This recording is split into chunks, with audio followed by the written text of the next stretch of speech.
Well, hello everyone. Welcome to this week's Roundtable. It's good to see you guys. Things are Or, a little bit more fall for you, Dean. It's getting hmm earlier there in Texas and California, where Jonathan and I are. Still a little warm, right? It's not yet too cold, though. Did you have a cold morning, Jonathan? It is. Well, for me, I Mhm. I'm more of a summer kind of person, so today it's A little it chilly. is cold. Well, I baked pumpkin muffins this morning, so I'm trying to force the change in weather through the change in cuisine. Pumpkin muffins, come on, bring the fall. So, well, let's take a look at our kickoff, which is, um, per usual, a quick 3 slides to talk about our topic. So, our topic today, and go ahead and do present mode. Thank you. Our topic today is words are powerful tools. So Mm. I've little meme there. Don't overthink it. Here's another meme. Always keep your words soft and sweet just in case you have to eat them. So, um, so I think of where we use words in life, prayers and mantras, affirmations, declarations, like I will not. I think of little kids saying no nap or no peas. They try to have agency with their early words and declare what they want. Promises that are made, encouragement. So these are different things we can explore as we talk about words as powerful tools. And then we have some memes. Every time you make a typo, the errors win.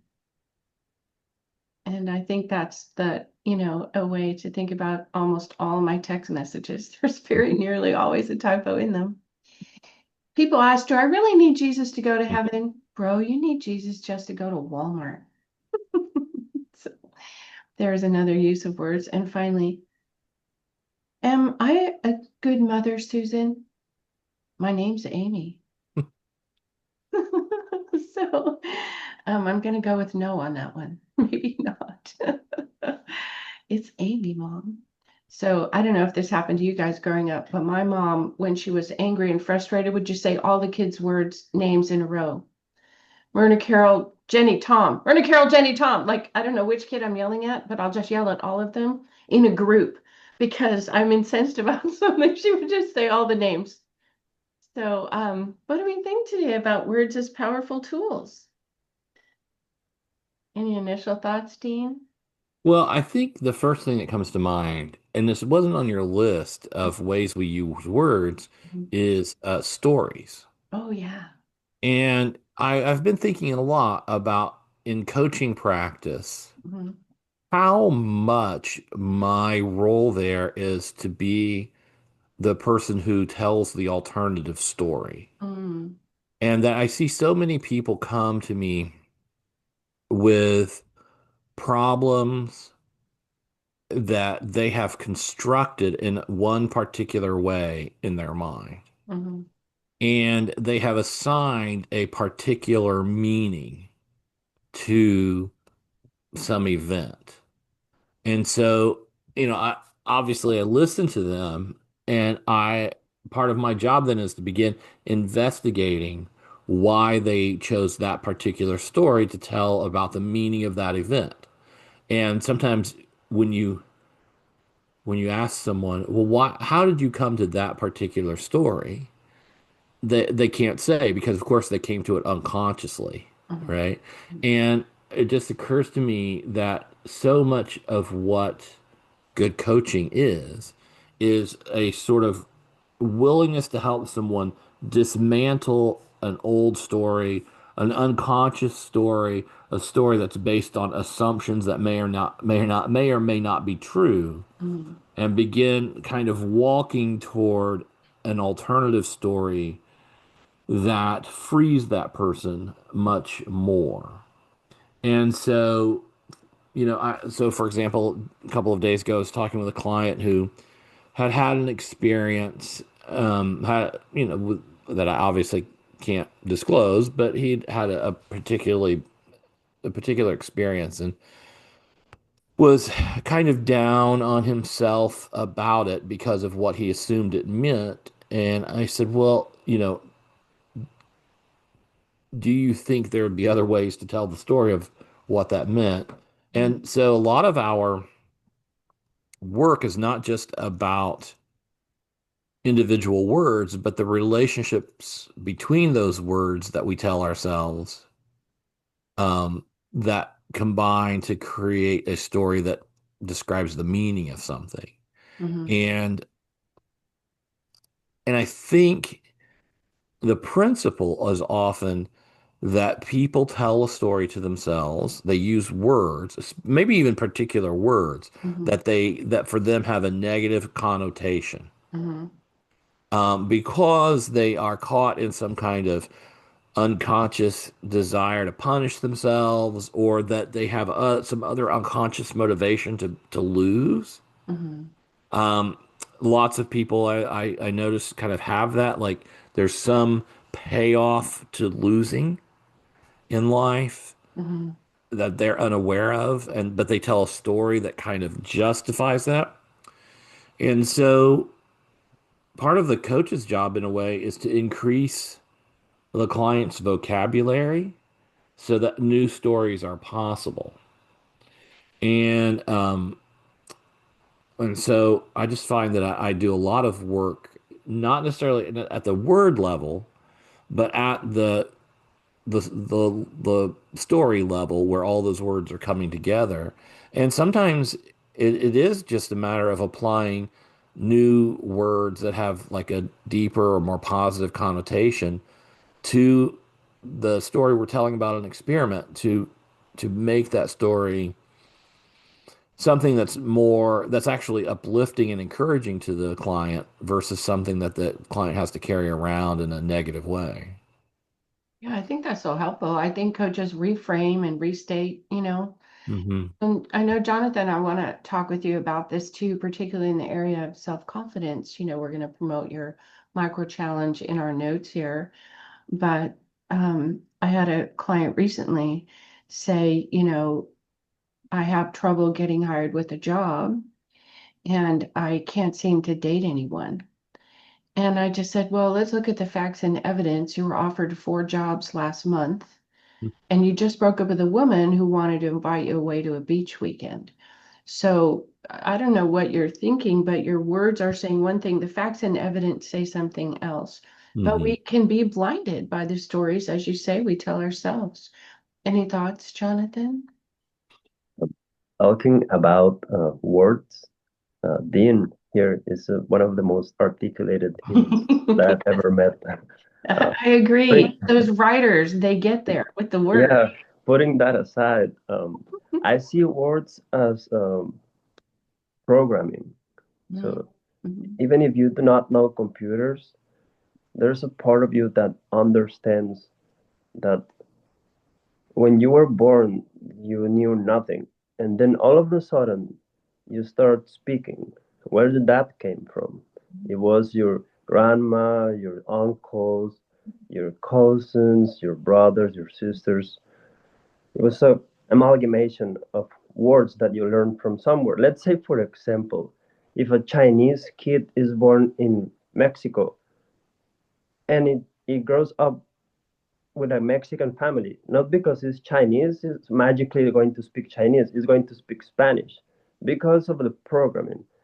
Now, that being said, it is, I've learned not, it was actually, I wish I learned that when I was younger, but I actually did, ended up understanding that the words that we use actually create our future. So Mhm. like if you have ever met someone that you ask them like, "Oh, how's your day going?" and they automatically, without even putting some effort to the answer, they go like, "Oh my God, it's Monday. It's horrible." I'm like, you have it's always the same answer and it's always the same attitude because they're unconsciously repeating the same words that they learned from the grandma or like their moms or their fathers. So it takes a lot of responsibility to start tracking the words that we use. But once we do it, you will find out that even the music that you listen, it starts changing because you stop relating to those kinds of songs. Like, for example, I'm pretty sure everybody that is watching this knows someone, or probably is you yourself, uh, that it's always listening to like sad songs, and it's like always like in sad mode, because like a heartbroken song, the same song over and over and over. And yes, they feel good listening and singing it, because they are actually relating to the lyrics, right? Mhm. So it's in their comfort zone. They enjoy the pain uh, unconsciously, but they actually are enjoying it because that's the only thing they know. Now, once you install the new words, the new software, let's say, that relationship with those kinds of lyrics slowly starts to disappear. And the next thing you know, they start listening to more positive music, or even just not positive, but like more like plain or like relaxing. So Mhm. it is extremely important to keep track of the words that we use Mhm. if you want to see some change in your life. If your life is just the way you want it, just keep talking the way you're doing. Mhm. If you think there's room for improvement, I will definitely suggest to start keeping track of the words that you use, and also adding new ones. It's actually a great idea to add new ones. Yeah, so wonderful. I think about the songs the kids are singing. And, Taylor Swift has made $1 billion writing broken heart breakup songs, right? I'm never, never, never, never going to date you ever again or something. And so her clientele, can reliably tune into a song that will describe their heartbreak. And like you say, they get to sort of go through those feelings, hopefully to work them out. I love the meme that says, "What if everything worked out?" Like, uh-oh. Like, I would be out of my comfortable, but it's not really working out, but I know how this goes. This is how it goes for me. I'll be disrupted if things start working out. What if I got the dream job? Oh my gosh, now I feel like an imposter. I'm finally in my dream job. So making the changes can be uncomfortable, as you say, Dean, even though it's not conscious, that they're choosing a comfortable pattern or routine, some kind of default mode that says, it'll never work. I'm not going to make it. Every once in a while I hear these declarative blanket statements, all women are this or all men are that. And it's like, yeah, no, we can start there. All people require oxygen. Now that's a blanket statement I can get behind. But not too many others. So we have to kind of dismantle some of that thinking.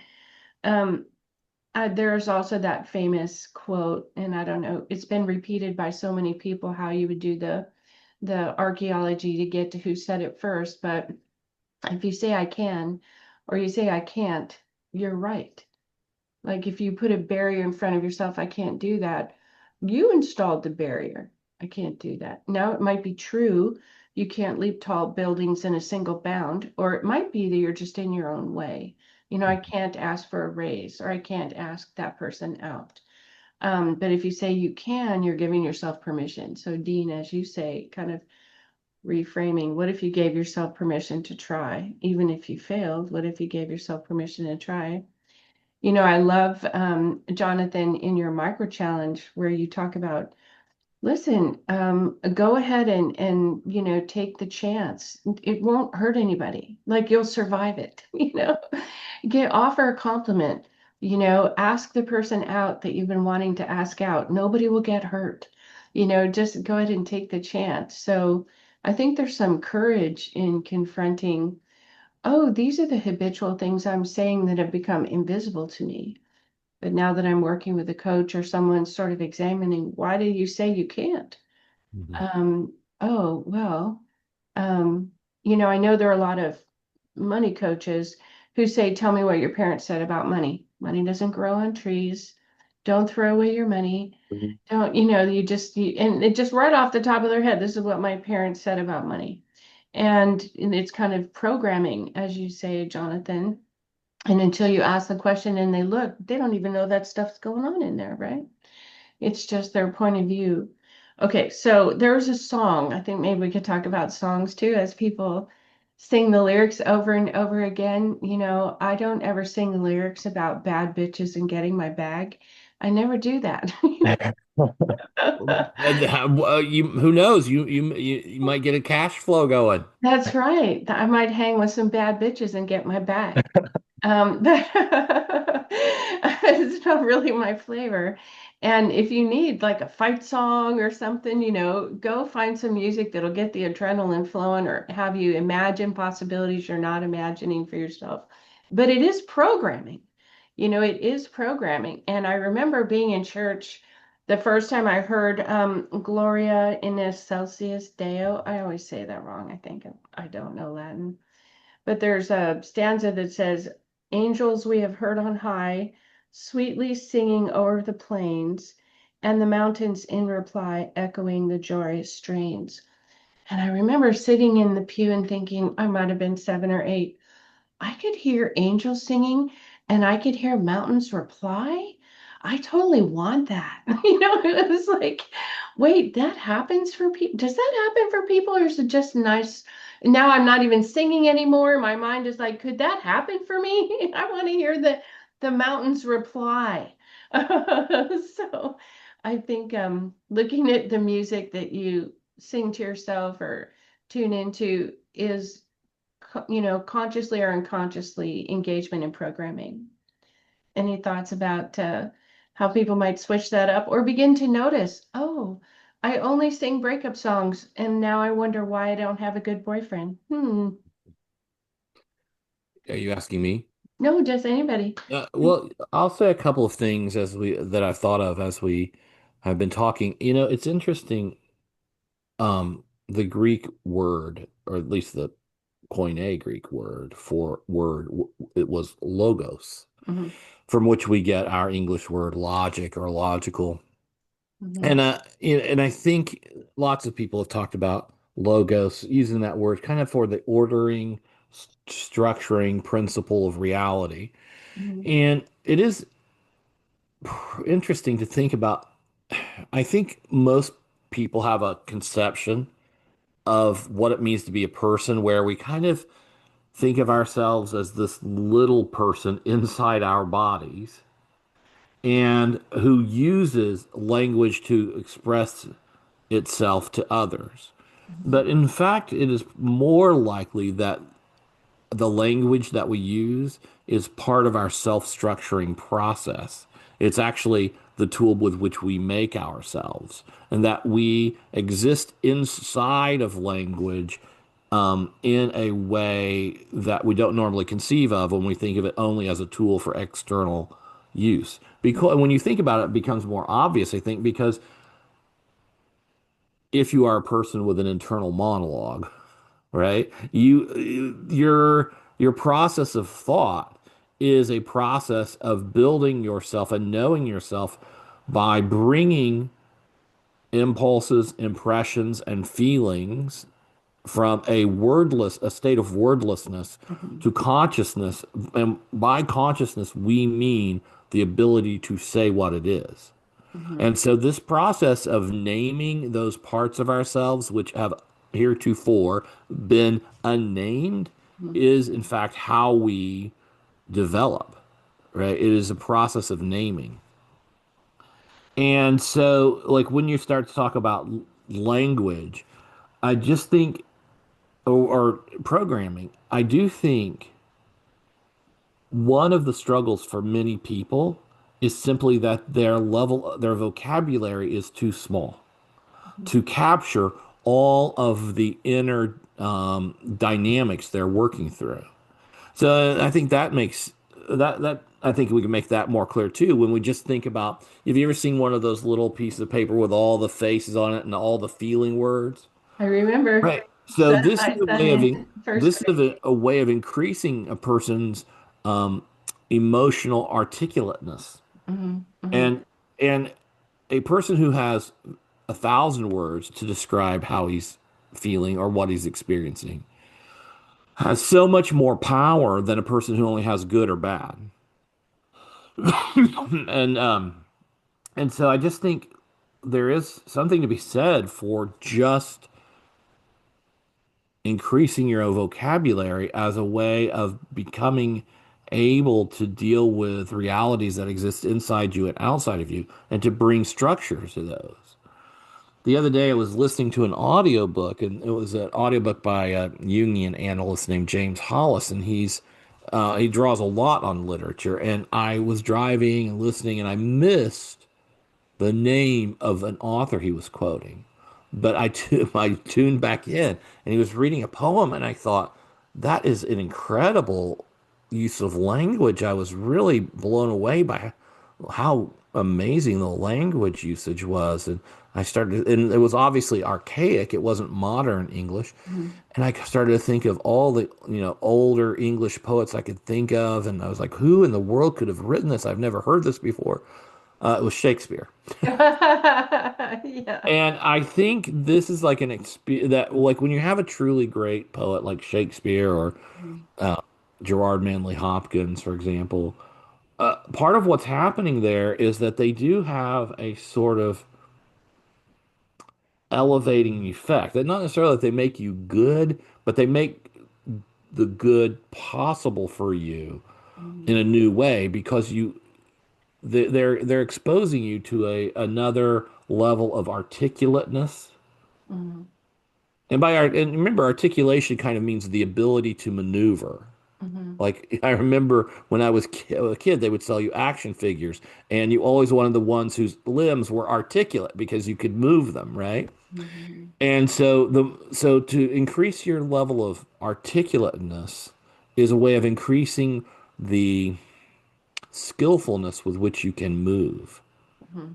and navigate. Mhm. And so I just think poetry, really well written literature, including really well written song lyrics, whatever, they do have a therapeutic effect in the sense that they might expose you to an elevated sense of language and show you and imbue in you an ability to use language more deftly and therefore kind of handle your emotional realities better.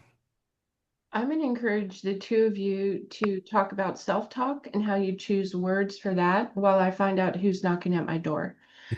Okay. I'll turn my video off. I'll be right back. But how do we choose what to say to ourselves? I'll be right back. Jonathan, what do you think? I've talked for a long time. That's fine. So when it comes to self talk, um,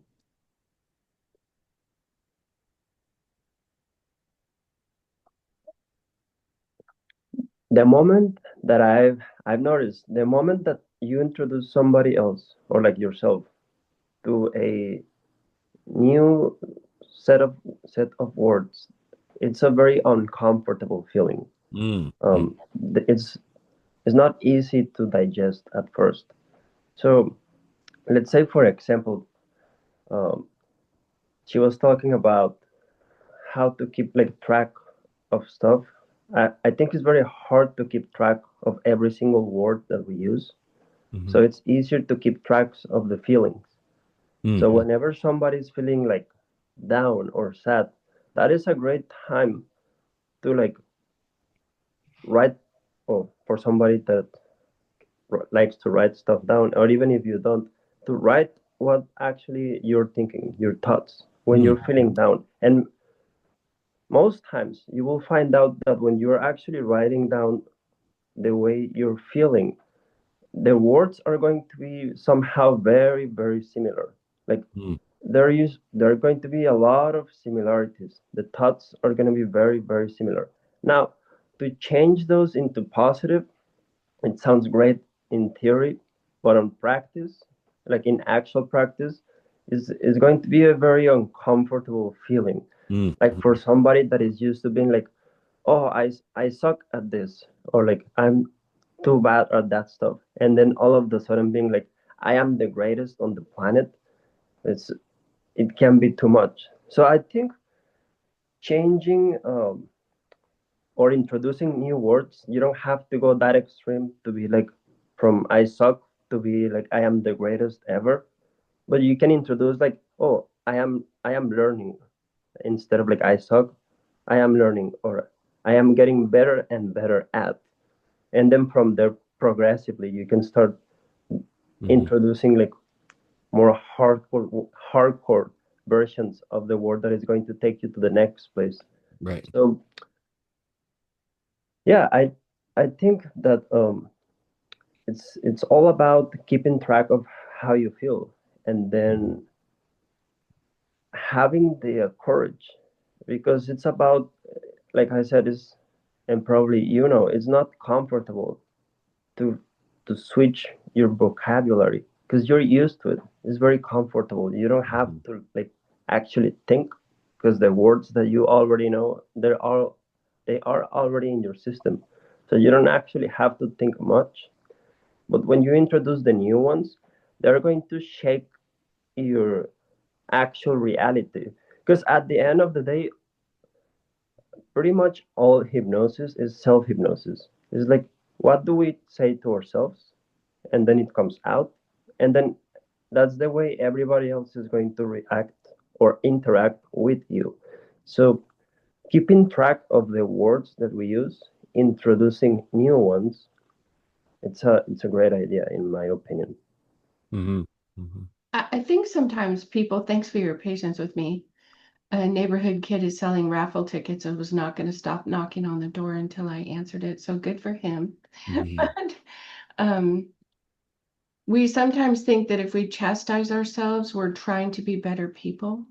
You know, if we convict ourselves of our faults, that somehow that is a path to being better. And in effect, it's actually the opposite.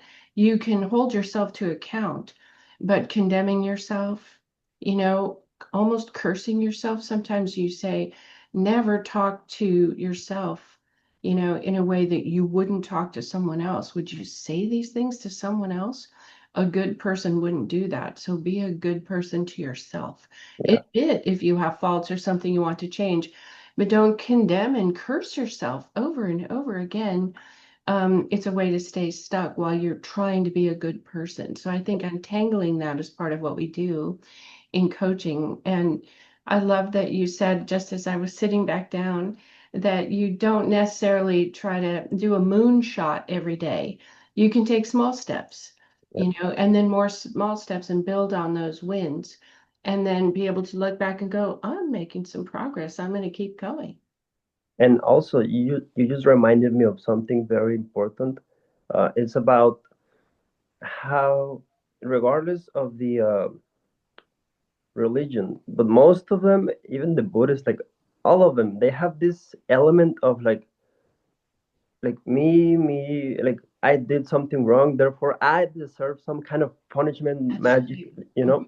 So I remember thinking when I was younger, that's when I started like actually thinking. I'm like, why is this guy telling me because my fault, I'm like, I did nothing, okay? I crucified no one, so it was not my fault. If you have issues, I will recommend you to go to someone, ask for help. uh, so yeah, I remember thinking, and then looking around, and then everybody's like, yeah, I am a sinner, I suck, and I'm like, you guys, I don't know, I would rather not be here. So uh it's a, yeah, be careful with the, even the prayers that you use. It's Yes. okay, pray, but choose the beautiful ones, like choose the ones that, the the flowers, mountains, Yes, angels are waterfalls. singing and mountains are replying. Yes. Yes, choose those, not the other ones, like, because again, if you repeat that every week and you're ready to feel this burden that is not even yours, Mhm. but you are used to it, and if you don't feel it, you're going to be like, what is my punishment for the week? I need somebody to tell me that, you Yeah. know. So yeah, just keep track of your feelings, and then from there we can start building a new model that more likely you're going to end up enjoying. Like, there's no way on earth. It's just matter of like, how brave are you? Like, are you are you brave enough to step out of your comfort zone? Mhm. Well, even if you just take one step out, you know, are you brave enough to give something a try and find out nobody got hurt? I might try again. Well, as we go around for final thoughts and how people get a hold of you, I'm just excited to encourage people to catch themselves if they say, I'm not that guy, who is driving a fancy car, or I'm not that guy that's going to get the promotion, or I'm not the kind of gal that a man like that would date. Catch yourself in saying those things because you are programming yourself, and words can be powerful tools if you deliberately use them, if you actively use them. So, Dean, how do people get a hold of you? Well, do you want my final thoughts before I tell it? Yes, I would like those, please. I may have told this story on this podcast before, but years ago, I worked at a little job with a woman who was older than I was by probably 20 years. Mm. And she had very terrible negative self-talk. And I know this because she would often uh, say it aloud, Oh. right? She would speak to herself at work and say, you're so stupid. You're such an idiot, blah, blah, blah. And one day I said to her, do you speak to yourself a lot that way in your mind? She said, yes, of course. Now, this person was also very devout, kind of evangelical Christian. Mhm. I said, okay. I said, well, from now on, when you do that and you say these horrible things to yourself and you degrade yourself like that, you should just imagine that that is Jesus doing that to you. And as soon as I said that, her mind was broken because on one hand, she couldn't imagine it, right? Mhm. She saw Jesus as sort of the source of all kindness and encouragement. But she also suddenly realized that in her own inner world, she would not imitate Jesus. Mhm. And I think that kind of there's something important there. And even if you don't want to use Jesus or whatever as the example, I think it's very helpful for people to try to become aware of their inner self-talk and to at least ask themselves, is this what a kind and gentle, wise, loving parent would say to me? Can I talk to myself as either my wonderful parents did, or rather, probably more often, can I speak to myself in the way that the parent I wish I had would have spoken to me? Because so much of negative self-talk actually arises from a kind of unconscious desire to punish yourself or whatever, as opposed to being the internalization of any kind of wise shepherding that might show you your mistakes, but also sort of encourage you along a more productive path. And I think people just get into self-talk as self-punishment rather than actually trying to employ that as a tool for moving forward in life. So anybody can find me, deanabbott.com, alifedesign.org, /Dean, I think it is, Mhm. and also on Twitter at Dean Abbott. Excellent. Cool. I'm reminded of that Stuart Smalley skit. Do you remember from Saturday Hmm. Night Live? I don't know if you've ever seen that, Jonathan. He looks at himself in the mirror and he's being like a smarmy self-help guru. And he looks at himself in the mirror and he tries to put on a big smile and he says, I'm good enough, I'm smart enough, and doggone it, people like me. I'm good enough, I'm smart enough, and doggone it, people like me. And it's humorous because he's saying things he doesn't believe about himself, as if he says them in sufficient repetition, they will just magically become true. And then people make fun of that, like you're just gaslighting yourself now instead of other people gaslighting you. But I think as coaches, we encourage clients who do a lot of self-condemnation or negative self-talk to find the morsels. This woman invited you for her beach weekend and you just said no woman wants to date you. Could we correct the record? because we're blind to the things we do well if we're condemning ourselves for not doing well. So search for that evidence and repeat the actual evidence in your life, which we only always find when we talk to someone. You're always on time to work. That's what we say. You know what? If nothing else, I'm always on time to work. Because now you're building a foundation that's positive that you can legitimately believe, not like Stuart Smalley. Doggone it, people like me. John, Yeah, your final thoughts and then how people get a hold of you. finding evidence to the contrary is always a great idea, Mhm. because when you actually find the evidence to present to this all thought process, even if you think you're like just talking and like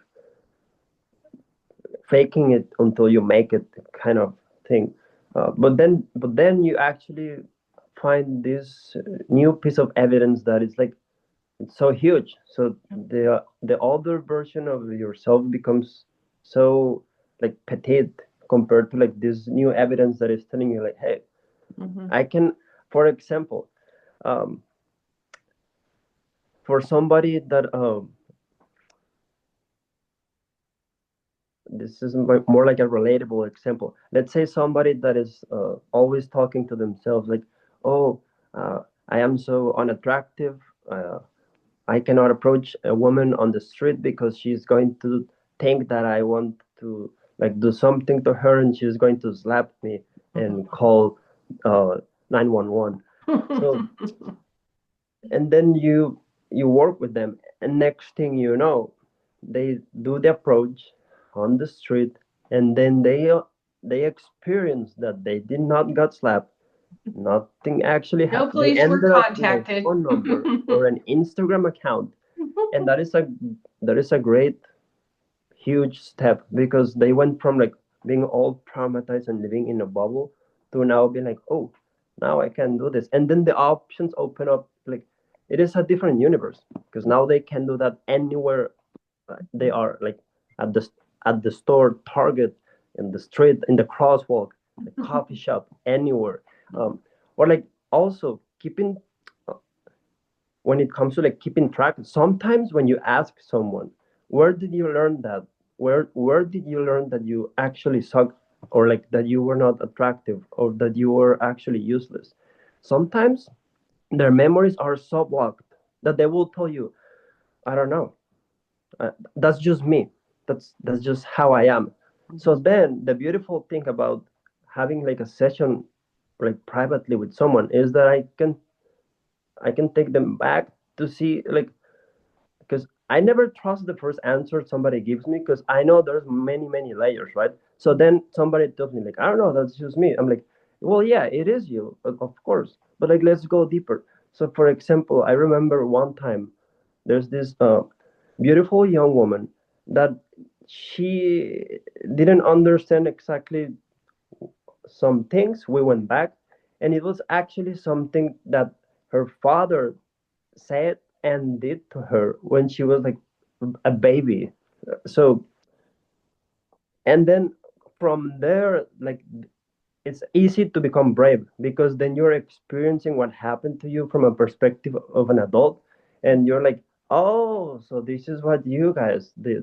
So it's like, okay, bring it on. So it's easier to step out of your comfort zone once you get this fire inside of you, you know. Mhm. That first small step can lead to a lot. Getting started. Yeah. Yeah, you can find me at alivedesign.org. Also, Jonathan R. Coaching on Instagram, Jonathan R. Coaching on TikTok, and also I created a YouTube channel, so you can find me on Jonathan R. Coaching on YouTube. Oh, how fantastic. Well, we'll make sure we have all of those links in the description. It was great to talk to you guys today. Words are powerful, and it's one of the tools we use in coaching as we work with people. And, with an arm's length perspective, why do you say you can't? Why do you say you're not that guy? Why do you say you'll never get the raise? Like then it begins. We get to the bottom of it and try something new. So great to see you all. Thank you for joining. Thank you. Thanks everybody for joining us today. We'll see you next time.